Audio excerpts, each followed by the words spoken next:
ने ऋषियों का रक्त एक घड़े में भरकर गाड़ दिया था, जिससे इनके राज्य में 12 वर्ष का अकाल पड़ गया। तब देवर्षि नारद आए। जनक ने कहा, महाराज 12 वर्ष का अकाल पड़ा हुआ है। बोले, तुम महारानी सुनैना के साथ हल कर्षण करो, स्वर्ण हल लेकर कर्षण करो। तो महारानी सुनैना और जनक जी ने हल कर्षण किया तो सीता जी की उत्पत्ति हुई। कब उत्पत्ति हुई? वैशाख शुक्ल पक्ष नवमी। सीता जी वैशाख शुक्ल पक्ष नवमी मंगलवार मध्य दिवस श्री सीता जी का अवतार भूमि से हुआ। ये आदि शक्ति है, योग माया है, मूल प्रकृति है।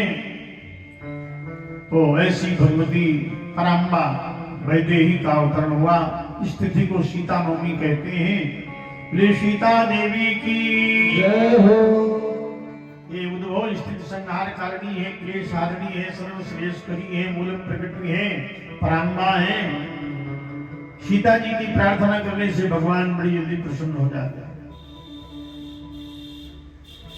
जनक सुता जग जननी जानकी, जैसे गायत्री मंत्र देता है सुमति, ऐसे ही ये स्तुति भी सुमति देते हैं, सुमति।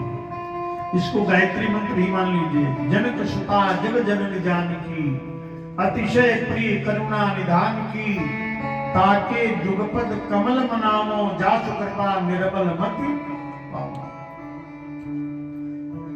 सीता जी धीरे धीरे बड़ी हुई, 5 वर्ष की। इनके घर में भगवान शंकर का विशाल आयुध पिनाक नामक धनुष है, जो महात्मा दधीच की अस्थियों से निर्मित है। महात्मा दधीच बड़े तपस्वी ऋषि नैमिषारण्य में तपस्या करते थे। जिस समय वृत्तासुर और त्रिपुरासुर के अत्याचार से देवता ऋषि मुनि पीड़ित हो गए, उस समय देवता ब्रह्मा जी के पास गए। बोले, महाराज ये दैत्य कैसे मरेंगे? बोले, नैमिषारण्य के तपस्वी दधीच यदि अपनी अस्थियों का दान कर दें तो उनसे अस्त्र बनाए जाए तो ये दैत्य मारे जा सकते हैं। देवताओं ने इंद्र ने जाकर दधीच से उनकी अवस्था, जीवित अवस्था में अस्थियां मांगी। उनकी पत्नी गर्भवती थी, नाम था सुवर्चा। सुवर्चा से दधीच जी ने कहा, तुम आश्रम के अंदर जाओ, प्राणायाम करके शास्त्रार्थ चक्र छोड़कर दधीच ने प्राण त्याग दिए। उनकी अस्थियों से विश्वकर्मा द्वारा आयुध बनाए गए। अजगो, शारंग, गांडीव और वज्र, ये आयुध बने हैं। और ऐसे समय में महाराज वज्र के द्वारा वृत्तासुर का विनाश हुआ